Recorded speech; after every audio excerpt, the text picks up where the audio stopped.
The morning sun streamed through the windows of Flight 2317 as passengers settled into their seats for the 6-hour journey from Chicago to Los Angeles. Among them sat Mr. Thompson, a distinguished-looking man in his early 60s, wearing a neat navy blazer with a small veteran's pin on the lapel. His weathered hands carefully arranged his carry-on items, including a worn leather wallet containing photos of his family and memories from his 20 years of military service. In the narrow aisle, Ms. Rodriguez, a flight attendant with over 15 years of experience, moved efficiently through her pre-flight routine. She'd worked countless flights before, dealing with all sorts of situations, but something about this day felt different. Maybe it was the pressure from headquarters about maintaining strict seat assignments, or perhaps it was the stress from her recent divorce. Whatever the reason, her usual warm smile seemed forced. The trouble began when another passenger, running late and breathing heavily, claimed Mr. Thompson was in his seat. Mr. Thompson calmly showed his boarding pass, proving he was in the correct spot. "Sir, I've been flying for 40 years, he said quietly. "I always double-check my seat assignment." Ms. Rodriguez approached to resolve the situation, her high heels clicking against the floor. The late passenger thrust his crumpled boarding pass at her, insisting he had the right to that specific seat. As she examined both tickets, her frustration mounted at the delay in departure time. "Sir," she addressed Mr. Thompson, her voice tight with barely controlled irritation, "I'll need you to move to another available seat." The veteran looked up at her, confusion crossing his face. "Madam, my ticket clearly shows this is my assigned seat. I specifically requested this spot because of my bad knee." The situation escalated quickly. Other passengers began filming with their phones as voices rose. Ms. Rodriguez, already on edge, felt her professional facade cracking. When Mr. Thompson stood to better explain his position, she misinterpreted his movement as threatening. In a moment that would change multiple lives, she lashed out, her hand connecting with his chest in a forceful push. The cabin fell silent. Mr. Thompson stumbled back into his seat, more shocked than hurt. His veteran's pin fell to the floor, the small piece of metal making an eerily loud sound in the quiet cabin. A young boy in the next row gasped, "Did she just hit that grandpa?" Time seemed to freeze. Flight attendants rushed forward. Phones recorded everything. Mr. Thompson sat very still, his dignity intact despite the humiliation. He didn't raise his voice or retaliate. Instead, he looked directly at Ms. Rodriguez and said words that would haunt her. "I've faced bullets for this country, but I never expected to face this kind of treatment on an American airline." The captain's voice crackled over the intercom, announcing a delay. Air marshals appeared from their seats. Ms. Rodriguez's hands began to shake as the reality of what she'd done sank in. She didn't know it yet, but this impulsive action would set off a chain of events that would reshape not just her career, but her entire understanding of prejudice, power, and redemption. As she was escorted off the plane, she caught a glimpse of Mr. Thompson's wallet, which had fallen open during the commotion. Inside was a photo of a man in an expensive suit standing behind a desk with a familiar airline logo. She wouldn't realize until later just how significant that photo was, or how this moment would become a turning point in airline history. The next few hours passed in a blur for Ms. Rodriguez as she sat in a small office at O'Hare International Airport. Her flight attendant uniform, once a source of pride, now felt like a heavy burden. Through the window, she could see planes taking off, continuing their journeys while her own life had come to a sudden halt. 2 airline security officers sat across from her, their faces showing neither judgment nor sympathy as they reviewed the incident. "The footage has already been uploaded to social media," one officer mentioned, sliding a tablet across the desk. Ms. Rodriguez's hands trembled as she watched herself lose control on the screen. The quiet dignity of Mr. Thompson made her actions look even worse. Her phone buzzed constantly with messages from co-workers and news outlets. One text from her mother simply read, "I saw the video. Call me." She couldn't bring herself to respond to any of them. How could she explain something she herself couldn't understand? Meanwhile, in another part of the airport, Mr. Thompson sat calmly in a private lounge, holding an ice pack to his chest even though he insisted he didn't need it. A young airport staff member nervously offered him coffee and apologized for the 20th time. "Sir, we've arranged a first-class seat on the next flight to Los Angeles." Mr. Thompson shook his head slowly. Young man, this isn't about comfortable seats. This is about something much bigger. He pulled out his phone and showed the staff member a photo. My son needs to know about this. Not because I want revenge, but because things need to change. Back in the security office, Ms. Rodriguez received the news of her immediate suspension. Her supervisor, a woman she'd worked with for 10 years, couldn't even look her in the eye while delivering the message. Your security badge and crew ID, please, she said softly, extending her hand. As Ms. Rodriguez unpinned her wings, a memory flashed through her mind. Just last week, she'd given a speech at a new hire orientation about the importance of staying professional under pressure. The irony wasn't lost on her. Outside the airport, reporters had already gathered. Someone had tipped them off about the incident. Through the office window, Ms. Rodriguez could see the growing crowd of cameras and microphones. Her supervisor offered to escort her out through a back entrance, but she declined. I made this mess in public, she said, her voice barely a whisper. I can't hide from it. The walk through the terminal felt endless. Every phone seemed to be pointed at her. Every whispered conversation seemed to be about her. A child pointed and asked his mother, "Is that the mean lady from the video?" Just before reaching the exit, she passed the gate where her flight should have departed hours ago. A cleaning crew was preparing the aircraft for its next journey. One of the cleaners found Mr. Thompson's veteran pin under the seat and held it up to the light, not knowing its significance in the drama that had unfolded there. As Ms. Rodriguez stepped into the harsh afternoon sunlight, camera flashes exploded around her. Reporters shouted questions. What prompted the attack? Were you aware of Mr. Thompson's military service? Do you know who his son is? That last question caught her attention. Something about the photo in Mr. Thompson's wallet nagged at her memory.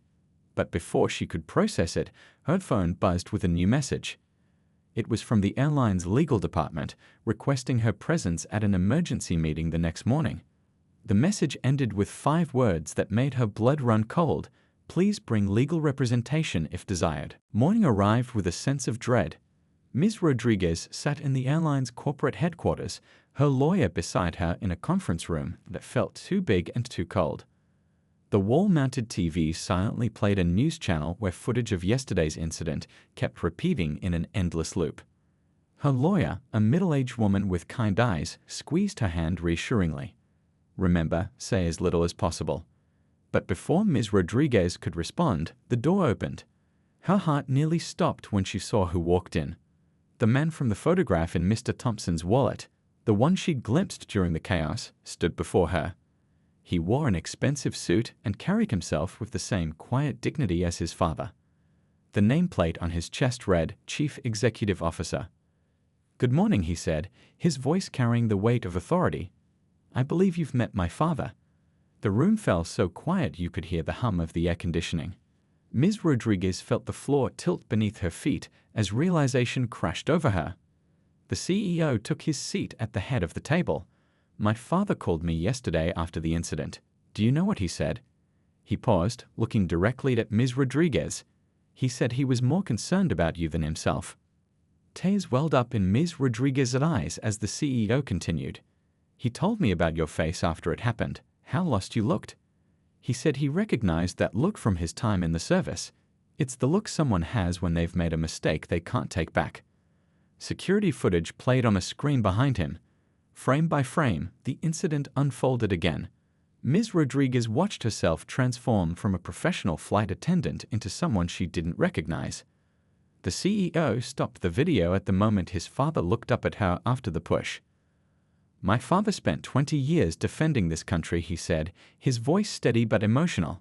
He's faced discrimination before, but never expected it from an airline he helped me build. Do you know what we found when we checked the original seat assignments?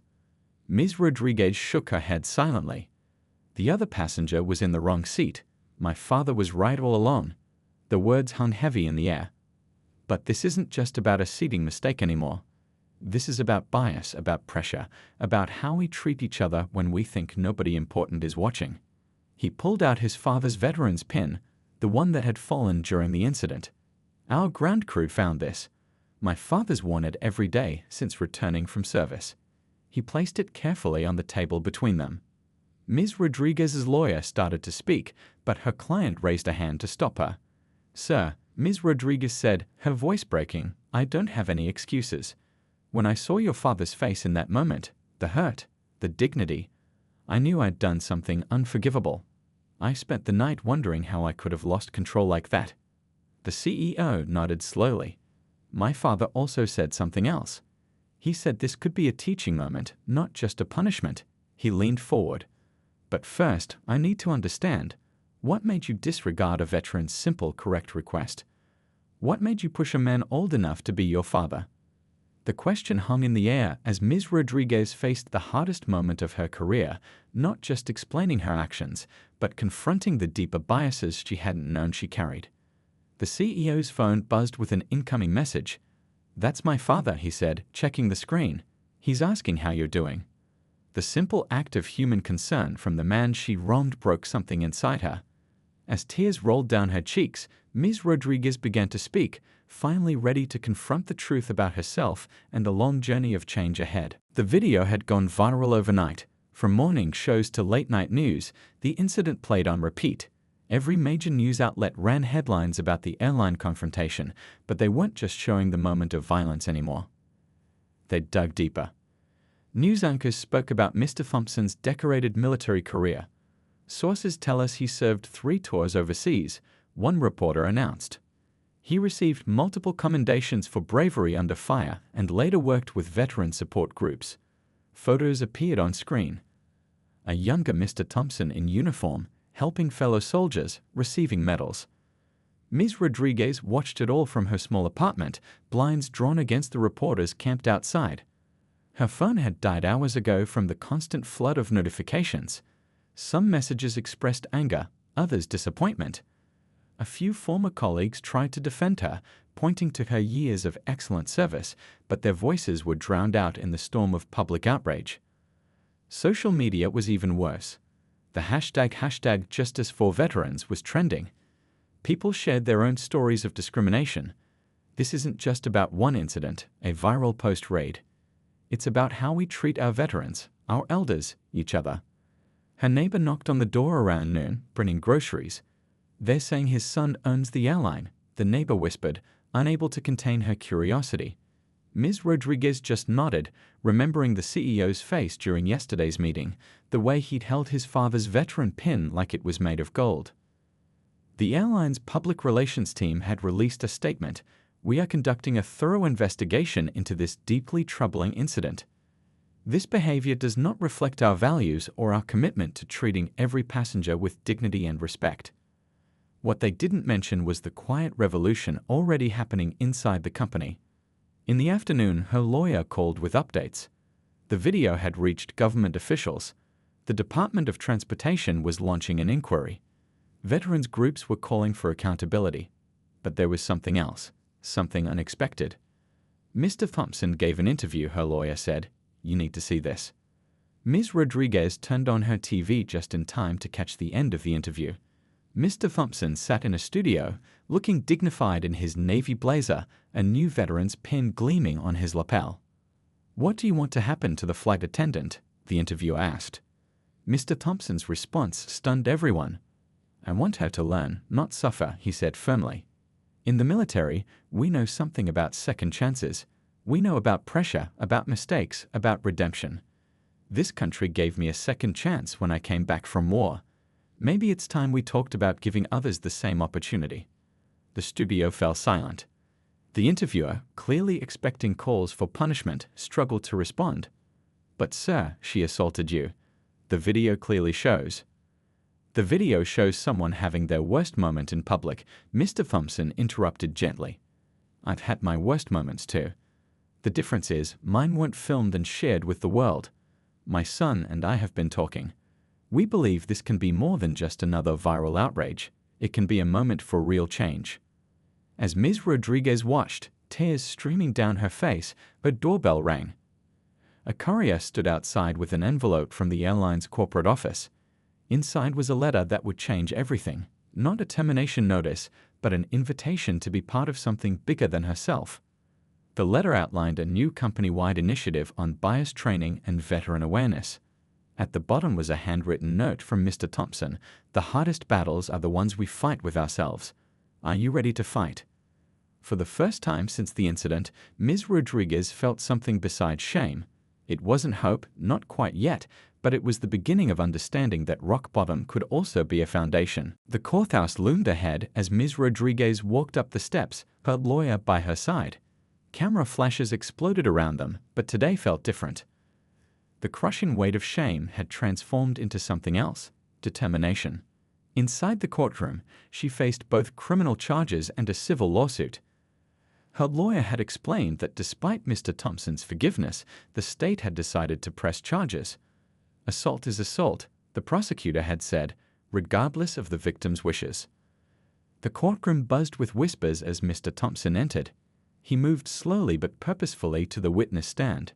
His son, the airline CEO, sat in the front row, watching everything with careful attention. The judge, a woman with silver hair and stern eyes, called the room to order. Ms. Rodriguez listened as her lawyer presented her case.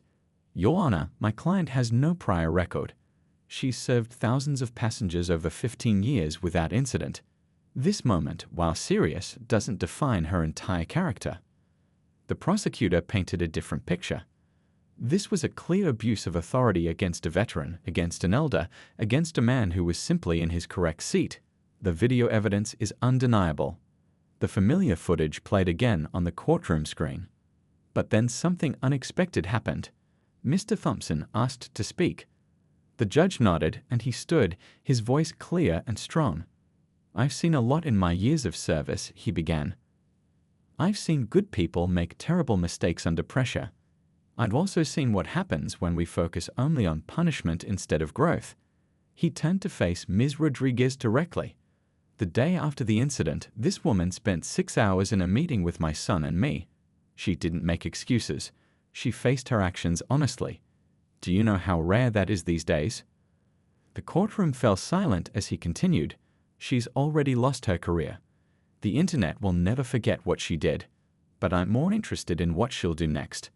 My son and I have a proposal." The CEO stood, presenting documents to the judge. They outlined a comprehensive program: bias training workshops, veteran sensitivity courses, and a new airline policy for handling disputes. At the center of it all was a surprising request. They'd wanted Ms. Rodriguez to be part of the training team. "Your Honor," the CEO explained, "we want to turn this incident into education. My father, and I believe Ms. Rodriguez's experience, combined with her remorse and willingness to change, makes her uniquely qualified to teach others about the consequences of unconscious bias."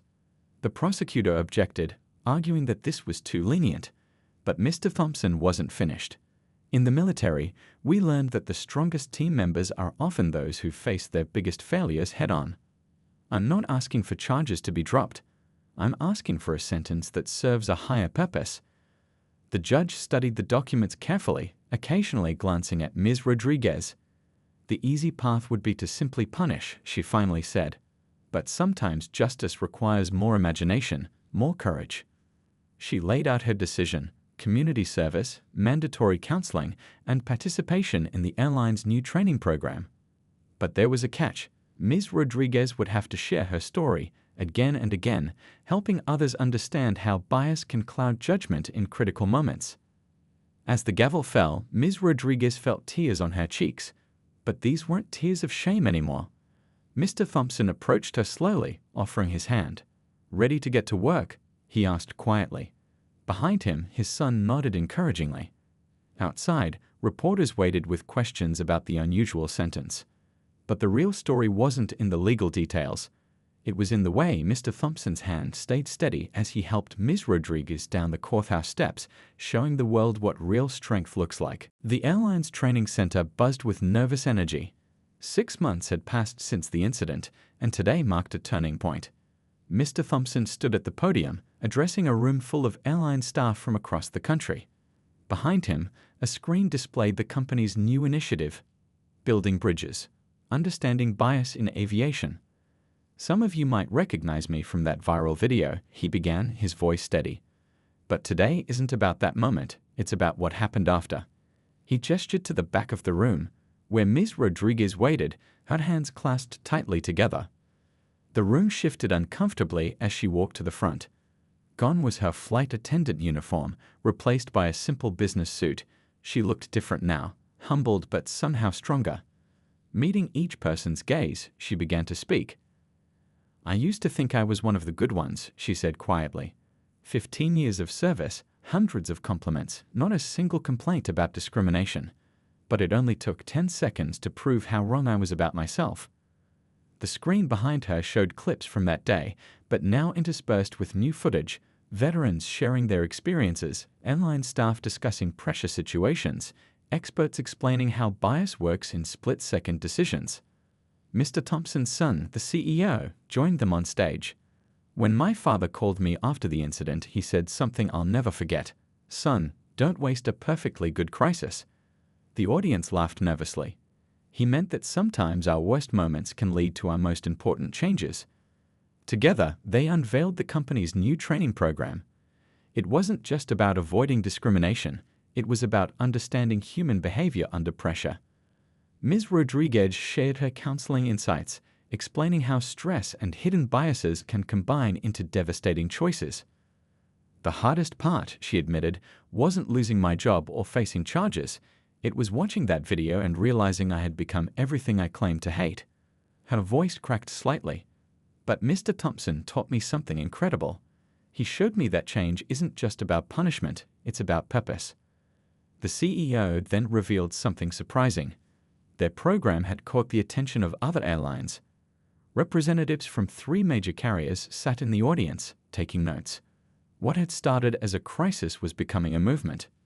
Mr. Thompson demonstrated the practical aspects: how to de-escalate tensions, how to recognize stress in yourself and others, how to maintain professionalism even when provoked. "In combat, we learned that the real test isn't how you handle easy moments," he explained.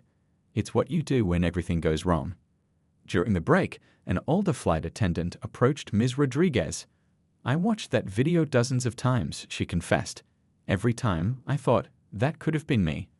We all have those moments where we're one bad decision away from disaster. The CEO used this moment to make an important announcement. The company was establishing a scholarship fund for veterans entering aviation, named in honor of his father. But there was more.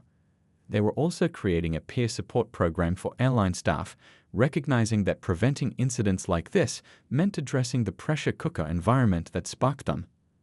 As the day wound down, Mr. Thompson pulled out his veteran's pin, the same one that had fallen during the incident. But now it sat alongside a new pin, one that read "Building Bridges Mentor." He wore them both with equal pride. "6 months ago, we were adversaries," he said, looking at Ms. Rodriguez. "Today, we're partners in something bigger than ourselves. That's what real justice looks like." The room erupted in applause, but it wasn't the polite kind that comes from obligation. It was the genuine response to seeing something rare and valuable, proof that even our worst moments don't have to be our final chapters. 1 year later, Ms. Rodriguez stood in front of a packed university auditorium. The audience wasn't airline staff this time.